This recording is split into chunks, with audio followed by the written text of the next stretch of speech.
Hello students, I am Khurshid Ahmed and I am here to teach you English for class 10th. You are welcome in our online classes on behalf of Study Point. Students, some chapters of 10th class English were left. I will complete all these chapters in brief. Okay students, the first chapter is will come in your exam from the diary of Anne Frank. Anne Frank. First we will try to understand the character of this chapter. Okay students, the first character is Anne Frank.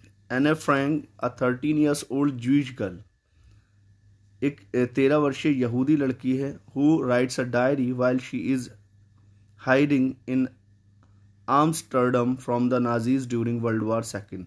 यानी world war second के दौरान इस लड़की ने अपनी family के साथ खुद को, इसकी फैमिली और इस गर्ल ने अपने आप को छुपा लिया था नाजीवादियों के डर से एस्टर्डम में. Okay students, this story is about Second World War. Okay student, during the Second World War, the Anne Frank's family hide themselves in Amsterdam from the Nazis. Second is Margot Frank. Margot Frank, Anne's sister, she is the 3 years older than Anne. वो एने से 3 साल बड़ी थी. Otto Frank, Anne's father, a Jewish businessman who had left Germany after Hitler's rise to power. When the Hitler became the dictator of Germany, the Anne's father, who was a Jewish businessman, he decided to leave Germany, hoping to find refuge in Holland, and they went to get the refuge in Holland. Okay, Mrs. Edith Hollander Frank. Anne, she was Anne's mother. Anne's mother, she was the source of many conflicts with Anne during the 2 years that the family spent in hiding. यानी उनकी family जब छुप गई थी तो उस दौरान उनकी सबसे ज़्यादा जो कॉन्फ्लिक्ट्स होते थे, जो टकराव होते थे, विवाद होते थे, वो अपनी माता जी के साथ होते थे. Mrs Kuperus, she was the headmistress of Anne Frank's Montessori school. Montessori school जो था अन्ने फ्रैंक का, उसकी हेड मिस्ट्रेस थी, प्रधानाध्यापक थी. Mr Keesing, he was Anne's maths teacher who punished her as he got annoyed by her talkative nature. Anne Frank का जो नेचर था ना, वो बहुत टॉकेटिव था, यानी बातूनी. Anne Frank's nature was very talkative. Because of the talkative nature, Anne's teacher name Mr. Keesing, he was annoyed. Okay students, now we will try to understand the theme of this chapter. The theme of this chapter will help to understand the complete chapter. Okay, theme of the chapter. This chapter is an extract from the diary of Anne Frank. Actually, Anne Frank started to write a diary during the Second World War when they were hiding themselves in Amsterdam.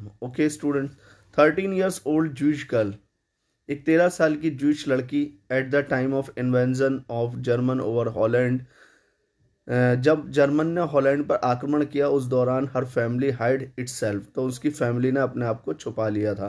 At that time she started writing the diary. उस समय उसने जो है एक diary लिखना शुरू करी. As she had no friends, क्योंकि उसका कोई फ्रेंड नहीं था. With whom she could share her thought, जिसके साथ वो अपनी थॉट्स को, अपने विचारों को, एंड एक्सपीरियंसेस और अपने अनुभवों को शेयर कर सके. She named her diary Kitty. उसने अपनी डायरी का नाम क्या रखा? Kitty. She wrote everything about her life in her diary. उसने डायरी में सब कुछ लिखा अपनी लाइफ के बारे में. And considered it her true friend, और इसको अपना एक सच्चा दोस्त कंसीडर किया. The diary had the account of every day happening in her daily life. In daily life there was some incidents happening, तो she was writing about all those incidents happening. She spend her adolescence. उसने अपने adolescence means किशोर अवस्था को बिताया. Hidden from outside world, खुद को छुपाकर पूरी बाहर की दुनिया से वो लोग छुप गए थे, तो उसने अपने जो साल थे छुपने के, उसमें बाहर की दुनिया से अपने आप को छुपा लिया था. हर डायरी केप्ट ऑल हर सीक्रेट्स, और उसकी डायरी के अंदर उसके सारे रहस्य थे, सारे राज थे। The diary was publish by her father after her death in 1945।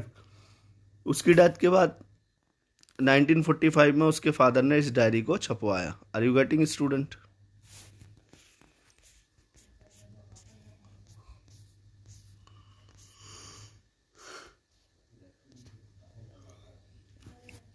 Long answer type question. This is very important question. Draw a character sketch of Anne Frank. Okay, students. This is very important question. It is possibility to come in exam.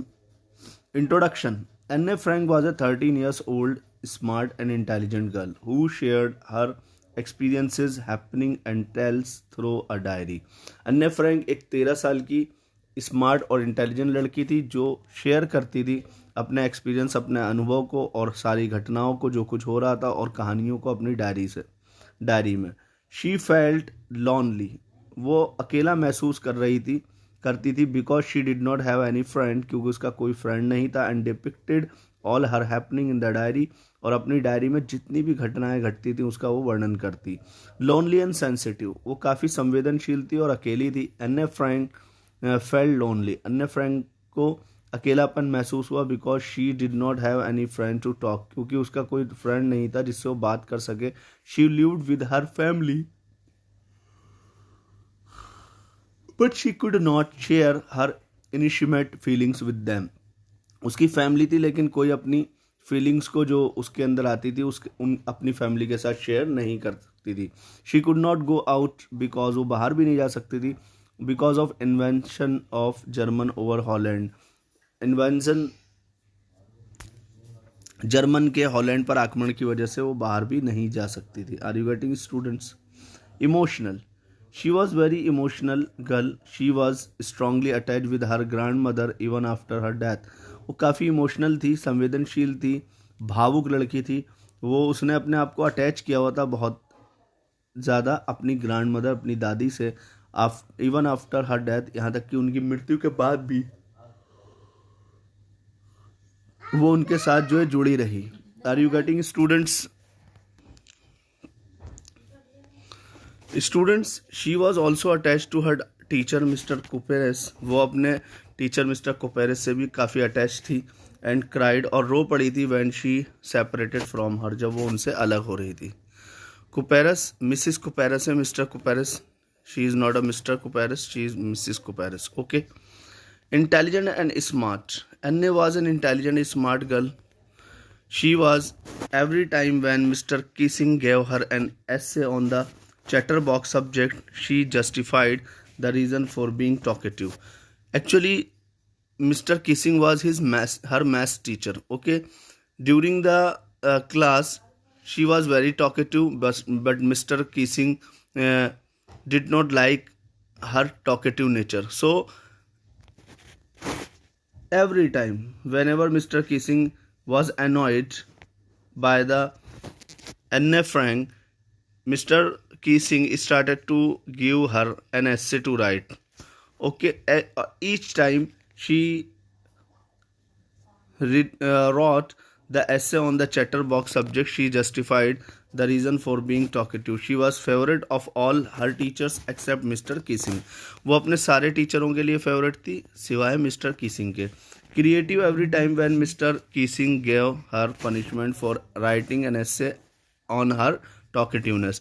हर बार Mr Keesing उसको punishment देते थे एक ऐसे लिखने की अपने talkativeness पर। Okay, she presented her arguments, और वो अपनी आर्गूमेंट्स प्रेजेंट करती थी इन अ क्रिएटिव वे, बहुत ही क्रिएटिव तरीके से। Mister Keesing also laugh, mister Keesing भी हंस पड़े जब ही रेड हर व्यूज़, जब उन्होंने उसके व्यूज़ को पढ़ा। एट लास्ट, और अंत में, इन थर्ड ऐसे शी कन्विंस मिस्टर किसिंग, उन्होंने मिस्टर किसिंग को जो है उसने कन्विंस कर लिया, राज़ी कर लिया that talking is a trait of every student, he allowed her to talk, कि टॉकिंग जो है वो एक व्यवहार का ट्रेट है हर स्टूडेंट का। एंड ही अलाउड हर, और उन्होंने उसको अनुमति दे दी बातें करने की। Are you getting students? Humorous, Anne was humorous girl, she convinced Mr. Kissing every time by writing essay with convincing arguments. Anne Frank के इस टॉकेटिव नेचर की वजह से, because of her talkative nature, Mr Keesing was annoyed, but Anne Frank convinced Mr Keesing every time by writing essay on the topic of talkativeness with convincing arguments। और उसने उसमें कुछ arguments दिए जिससे उसने मिस्टर कीसिंग को कन्विंस करने, राजी करने का प्रयास किया, and Mr Keesing was convinced by her. She wrote, उसने लिखा that she inherited the trait of talkativeness from her mother, कि उसको ये वंशानुगत अपनी माता जी से मिला है। And inherited traits can't be cured, और जो वंशानुगत हमें मिलते हैं ट्रेट्स, जो हमें व्यवहार की चीज़ें, जो विशेषताएं मिलती हैं हमें अपने माता पिता से, उनको ठीक नहीं किया जा सकता। Every time mister Keesing also laughed at her arguments, और हर बार मिस्टर किसिंग जो है उसके इस आर्गूमेंट पे हंस पड़ते हैं। एन्ने was a smart talkative and intelligent girl who convinced her angry teacher bye her arguments. Conclusion ये है कि अन्य एक बहुत ही स्मार्ट, टॉकेटिव, बातूनी एंड इंटेलिजेंट लड़की थी जिसने राज़ी कर लिया था अपने क्रोधित अध्यापक को बाय हर आर्गूमेंट्स, अपने आर्गूमेंट्स से। Are you getting students? Okay students, now we will study the second chapter name is the sermon at Banaras. Okay, we will try to complete this chapter by reading theme of the chapter and characters introduction of this chapter. Okay students, characters, there are two characters in this chapter. First is Buddha, second is Kisa Goswami. Buddha is the founder of Buddhism. Are you getting students? Buddhism is a religion like Muslim, like Hindu, like Jainism. Gautam Buddha is the founder of Buddhism. Buddhism religion was introduced by Gautam Buddha. He had gained enlightenment after seeking the world's pain and greed. उन्हें ज्ञान की प्राप्ति हुई कब? दुनिया के दुख और लालच को जानने के बाद। ही taught, उन्होंने हमें टीचिंग्स की, हमें सिखाया कि death is inevitable, death inevitable है, डेथ इज कंपलसरी, यानी मृत्यु निश्चित है। Those who born in this world, जो इस दुनिया में पैदा हुआ है, विल डाई श्योरली, वो श्योरली मरेगा। We should not laminate on death, हमें मृत्यु पर शोक नहीं मनाना चाहिए, उस पर दुखी नहीं होना चाहिए। This was the teaching of Gautam Buddha. Okay students, now Kisa Gotami, she was a young mother whose only son had died. Kisa Gotami is a second character of this chapter. She was young mother, वो एक जवान माँ है। whose only son had died, जिनका एक ही बेटा है और वो मर जाता है। she wanted to make her son alive, वो अपने बेटे को जिंदा करना चाहती है। and ask everyone for medicine to cure her son, और वो मेडिसिन के बारे में पूछती है लोगों से अपने बेटे को ठीक करने के लिए। इन the end of the story का अंत में शी रियलाइज्ड, उसने अनुभव किया, महसूस किया, समझ लिया, death is the common to all, कि मृत्यु सबके लिए बराबर है, सेम है। And she got relieved from her grief, और ये जानने के बाद उसको अपने दुख का उसने अंत कर लिया, उसका दुख जो था वो ठीक हो। The theme of the chapter, this chapter highlights the wisdom taught by the Gautam Buddha in his first sermon at Banaras. ये चैप्टर हाईलाइट करता है गौतम बुद्ध की उन धर्म उपदेशों को जो उन्होंने पहली बार बनारस में दिया। It was given after he attend enlightenment, ये धर्म उपदेश जब दिया गया जब उनको ज्ञान की प्राप्ति हुई। Are you getting students? Okay students, in this sermon, ये जो सरमन जगह है, the Buddha talks about the incident related to the death of Kisa Gotami son. इस जगह पर बुद्धा बात करते हैं उस घटना के बारे में जो जुड़ी हुई है किससे? कीसा गोतामी के पुत्र की डेथ से। इन हर ग्रीव, उसके दुख में, शी कैरीड, वो दुख के अंदर, अपने दुख में, वो जो कीसा गोतामी है, कीसा गोतामी इन हर ग्रीव, अपने दुख के में, she carried the dead body of her son from one place to the another place, वो ले जाती है अपने बेटे की डेड बॉडी को एक जगह से दूसरी जगह पे। Okay students, in the end, और अंत में students, in the end she came to Lord Buddha, वो बुद्धा के पास आती है अंत में, and requested him to cure her son, और अपने पुत्र को ठीक करने के लिए रिक्वेस्ट करती है। Buddha makes her realise, Buddha उसको रियलाइज कराते हैं, उसको समझाते हैं कि sorrow are a part and parcel of life. Sorrow यानी दुख हमारी जीवन का एक बहुत ही अनभिज्ञ हिस्सा है। Everything in this world is subject to death, इस संसार में हर चीज़ को जो है ना मौत का मज़ा चखना है, उसे मौत आनी है। The story tells that we must not to be sad और sorrowful about the death of any our near और डियर वंस।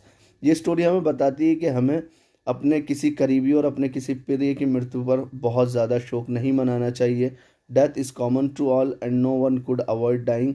डेथ जो है वो एक कॉमन चीज़ है, और to all and no one could avoid dying, और सभी के लिए कॉमन है और इसको अवॉइड नहीं किया जा सकता है। Are you getting students? Only when we overcome grief we can, जब हम अपने दुख को पराजित करते हैं, we can get free from sorrow and get peace, तो हम दुखों से मुक्त हो सकते हैं और हम शांति भी प्राप्त कर सकते हैं। Are you getting students? Okay okay student, this is very important question. Draw a character sketch of Kisa Gotami. Okay, introduction. Kisa Gotami was a young mother whose only son had died. Kisa Gotami is an important character of this chapter, The Sermon at Banaras. Kisa Gotami एक जवान माँ है जिसका बेटा मर चुका है। She asked everyone for medicine to cure her son, वो पूछती है हर एक से ऐसी मेडिसिन जो उसके बेटे को ठीक कर सके। She went to the Buddha वो जाती है बुद्धा के पास and requested to make her son alive, और उनसे अपने पुत्र को जिंदा करने का रिक्वेस्ट करती है। The Buddha asked her to bring one handful of mustard seed from a house where no one had ever lost his beloved near and dear. तो बुद्धा उसको से कहते हैं to bring one handful of mustard. Buddha ने कहा her उस कीसा गोतामी से to bring one handful of mustard seed, लाने के लिए वन हैंडफुल एक मुट्ठी भर ऑफ मस्टर्ड सीड सरसों के बीज, एक मुट्ठी भर सरसों के बीज लाने के लिए कहा। फ्रॉम अ हाउस, एक ऐसे घर से, where no one had ever lost his beloved near and dear, जहाँ किसी ने भी अपने किसी एक प्रिय और अपने किसी एक प्यारे को खोया ना हो। यानी ऐसी जगह से मस्टर्ड सीड लाने के लिए कहा जहाँ कोई मरा ना हो। Kisa Gotami tried to find the house but she could not, उसने कोशिश करी ऐसा घर खोजने की, लेकिन वो नहीं खोज सकी। एट लास्ट, और अंत में, she realise that death is common to all and she got her peace of mind, और उसको अंत में इस बात का एहसास हो गया कि डेथ सबके लिए कॉमन है, and she got her peace of mind, और उसको अपने दुख का अंत होता हुआ दिखा, उसे शांति प्राप्त हो गई। Students, now these all are the headings. Okay, you can read all these headings. The Hindi of this question is also given below. Okay, we will try to understand the next question. Lancho, draw a character sketch of Lancho. Lancho का चरित्र चित्रण। Lancho is a character of letter to God. Okay, Lancho was a farmer. Students, we will discuss about the personality of Lancho, who was a poor farmer, hard-working farmer, who was the only bread earner of the family. I think you have been taught this chapter. You can see this question, the character sketch of Lancho. This is very important question. Okay, I request you to learn this question. Madam rides the bus. This chapter is about a girl, 8 years old girl. Okay, her name is Wali. She is an 8 years old girl. She is curious, clever, sensitive and fun loving girl who wants to go on a bus ride.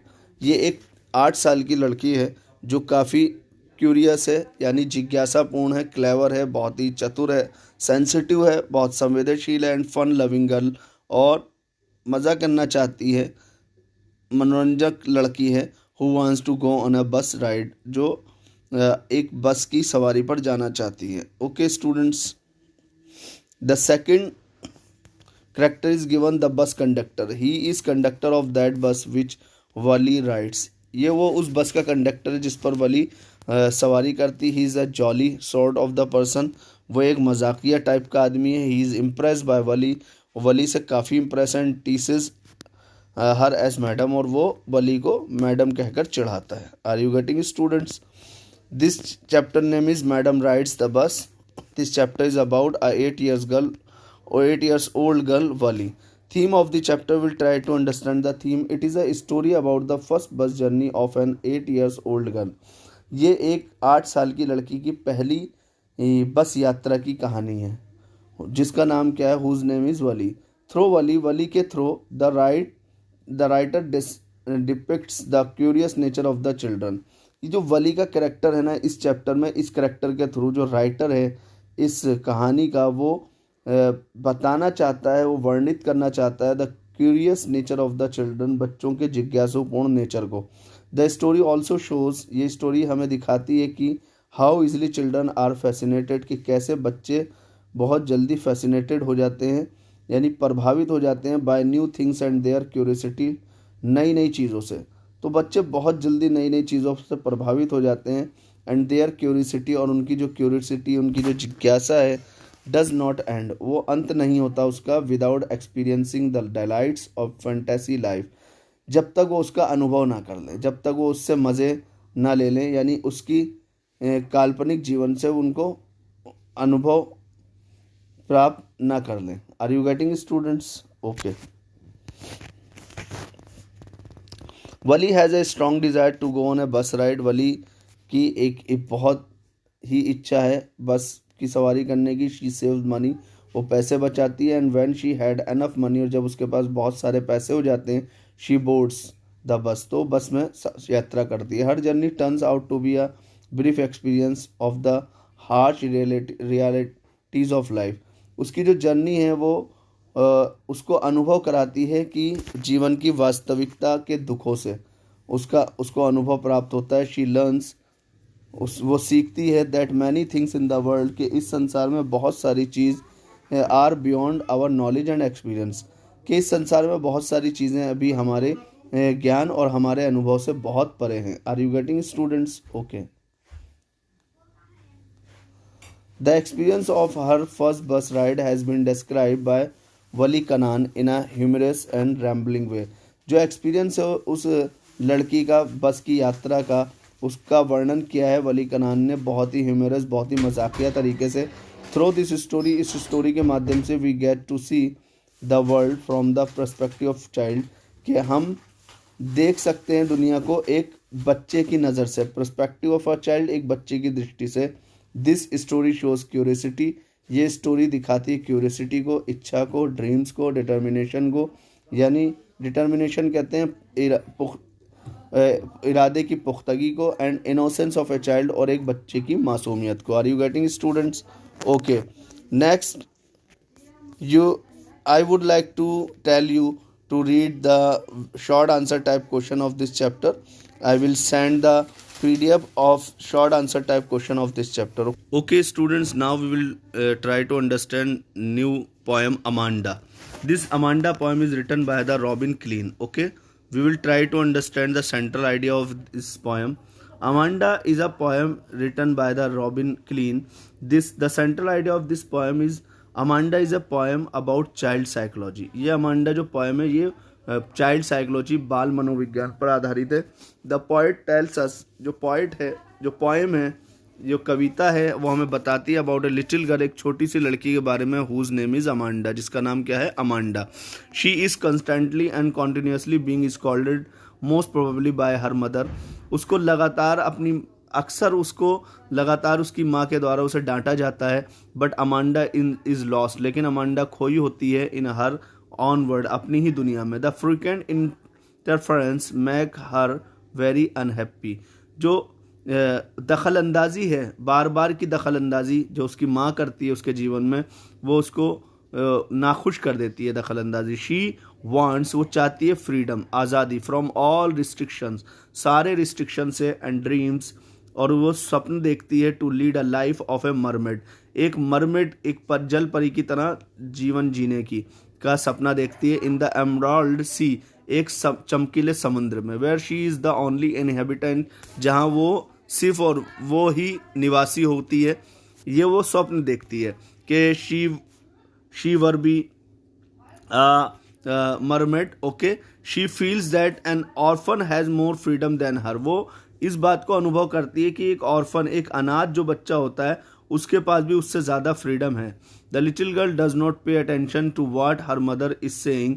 जो छोटी सी लड़की है वो अपनी कभी ध्यान ही नहीं देती उस चीज़ पर जो उसकी मदर कह रही है। The poem then points, poem हमें ये भी बताती है कि parents must give some freedom to growing children, कि पेरेंट्स के द्वारा कुछ आज़ादी देनी चाहिए उन बच्चों को जो अभी ग्रो कर रहे हैं। कॉन्स्टेंट स्कॉल्डिंग, लगातार का डांटना, में adversely affect a child development, बच्चों के विकास पर नकारात्मक प्रभाव भी डाल सकता है। Are you getting student? This is the central idea of chapter Amanda. Now I would like to share the poem Animals. This animal poem is written by Walt Whitman. Okay, what is the central idea of this poem? In this poem, Whitman has beautiful brought out the contrast between animals and human being.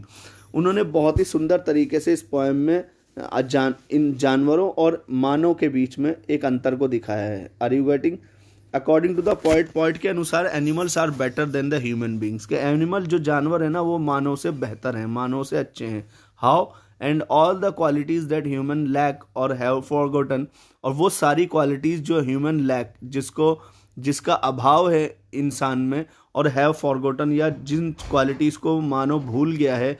The poem animal shows the poets love, तो poem जो है animals वो show करती है, दिखाती है poets के love को फॉर एनिमल्स, जानवरों के लिए, and his desire to live as an animal, और उसकी इच्छा को दिखाती है कि वो एक एनिमल, एक जानवर के रूप में जो है जीवन व्यतीत करना चाहता है। बिकॉज ही थिंक्स, क्योंकि वो सोचता है कि they are serene and self contented, के वो लोग जो जानवर हैं वो बहुत ही सीरियस हैं और सेल्फ कंटेंटेड हैं, मीन्स वो आत्मसंतोषी हैं। The theme of the poem is not to say how good animals are, ये जो थीम है एनिमल्स पोएम की, ये नहीं बता रही कि जानवर कितने अच्छे होते हैं, बल्कि but to compare humans with them, बल्कि ह्यूमन की क्वालिटीज़ को उस जानवरों की क्वालिटीज़ से कंपेयर किया जा रहा है इस पोएम में, in order to highlight the flaws of human nature, और ह्यूमन नेचर की कमियों को उजागर किया जा रहा है। द पोइट बिलीव करता है that probably a very long ago, okay students, a very long ago time, एक बहुत ही लंबे समय के बाद, ह्यूमन पसेस्ड ऑल दीज क्वालिटीज़, कि ह्यूमन के पास ये सारी क्वालिटीज़ थी, but they have lost them now, लेकिन अब वो सारी क्वालिटीज़ जो इंसानों के अंदर थी वो इंसान खो चुके हैं, अब वो सब क्वालिटीज़ जानवरों के अंदर आ गई हैं। और आप देखोगे भी, you can see in your society there are so many animals, okay, they are having different type of qualities, like आप देखें धैर्य कितना होता है डॉग के अंदर, कुत्ता होता है ना, तो अगर वो कभी भी किसी खाने पीने की दुकान के सामने खड़ा रहेगा तो ही कीप स्टैंडिंग, ठीक है ना, ही कीप्स स्टैंडिंग कॉन्टिन्यूसली, और वेट करता रहता है। आर यू गेटिंग ये? और इसी तरह वो मालिक का वफादार भी होता है, लॉयल भी होता है। इस तरह हम बहुत सारे we can see different type of examples to understand the nature of the animal, and we can compare the nature of animal with the human being. Okay, now the trees is the third poem. We will try to understand the central idea of this poem. Okay students, the trees poem was written by Adrienne Rich. Okay, the poem Trees by Adrienne Rich shows the conflict between man and nature with the growth and development of the society. Okay, society की development के साथ, society के विकास के साथ एक मानव का और nature का क्या रिश्ता है उसको इसमें दिखाया गया है, उनके बीच में क्या कॉन्फ्लिक्ट्स होता है। तो I request you to read this central idea, Hindi is also given below. Okay, I will try to understand new chapter a triumph of surgery. Okay, theme of the chapter that a triumph of surgery is chapter written by James Herriot. Okay, first we will try to understand the character of this chapter. First character Dr. James Herriot, he is the narrator of the story, ये कहानी के लेखक हैं students, ठीक है। Doctor James, ये कहानी के लेखक है। ही इज वेटरनरी सर्जन, ये जानवरों के डॉक्टर हैं। हु ट्रीट्स, जो जानवरों का इलाज करते हैं, और जो इलाज करते थे the fat and dull dog, एक मोटे और डल मीन्स सुस्त कुत्ते का, जिसका नाम क्या है, ट्रिकी, विदाउट एनी मेडिसिन, बिना किसी दवाई के। He is an animal lover and good doctor, वो जानवरों से प्रेम करने वाले एक अच्छे डॉक्टर हैं। ओके, तो first character of this chapter is doctor James Harriet, he was a animal doctor. Okay, second is Mrs Pomfrey, she is wealthy, एक बहुत ही धनवान लेडी हैं, एंड सिली, लेकिन मूर्ख औरत हैं। Who has great attachment with her dog, जिनका अपने कुत्ते से बहुत ज़्यादा अटैचमेंट है। Tricky, her the name of her dog is tricky. She over fed, वो उसको बहुत ज़्यादा खिलाती है द डॉग को, and makes him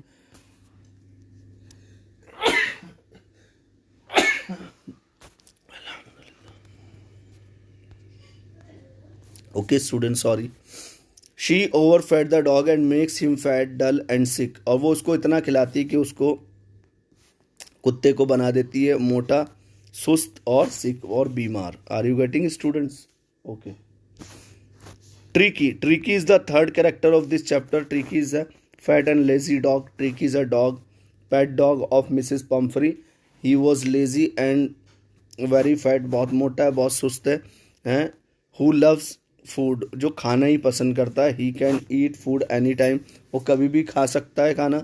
he loves his mistress a lot, वो अपनी मालकिन से भी बहुत प्रेम करता है। His food habits make him sick, और उसकी ये फूड हैबिट जो है इसको सिक बना देती है। Okay students, theme of the chapter,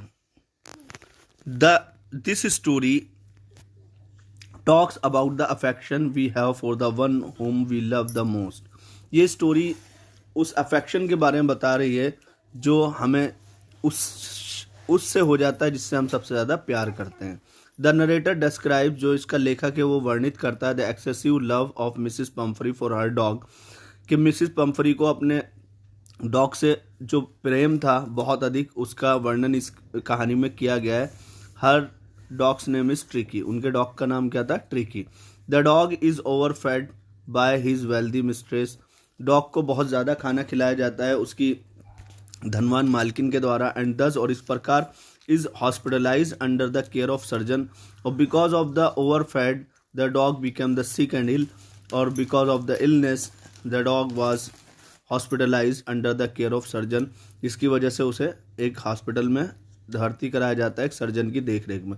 the surgeon cures him without any surgery और मेडिसिन, सर्जन उस डॉग का इलाज करते हैं बिना किसी सर्जरी और मेडिसिन के। Okay students, by giving him accurate, उनको देते हैं एक्यूरेट अमाउंट ऑफ फूड, यानी खाने का एक पर्याप्त मात्रा, एंड प्रॉपर एक्सरसाइज, उससे प्रॉपर एक्सरसाइज कराते हैं कुत्ते से।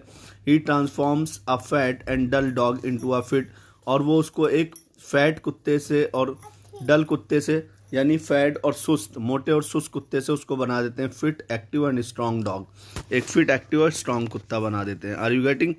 The story tells that excessive and blind love can put one in the trouble, ये कहानी हमें बताती है कि एक्सेसिव यानी किसी भी चीज़ की जो अति होती है वो बुरी होती है, एंड ब्लाइंड लव और अंधा प्रेम किसी भी व्यक्ति को जो है मुसीबत में डाल सकता है। Also the message that this let conveys is that too much of anything even food can be harmful, ये मैसेज कन्वे करता है कि ये जो कहानी है, इस कहानी से मैसेज मिलता है हमें कि टू मच ऑफ एनीथिंग, किसी भी चीज़ की अति, इवन फूड, यहाँ तक कि खाने की अति हो, कैन बी हार्मफुल, वो हमारे लिए नुकसानदेह हो सकती है। एंड लेजीनेस, और सुस्त कर सकती है। Can be anyone's worst enemy, यानी जो सुस्ती है, जो लेजीनेस है, वो किसी का भी दुश्मन हो सकती है। Are you getting?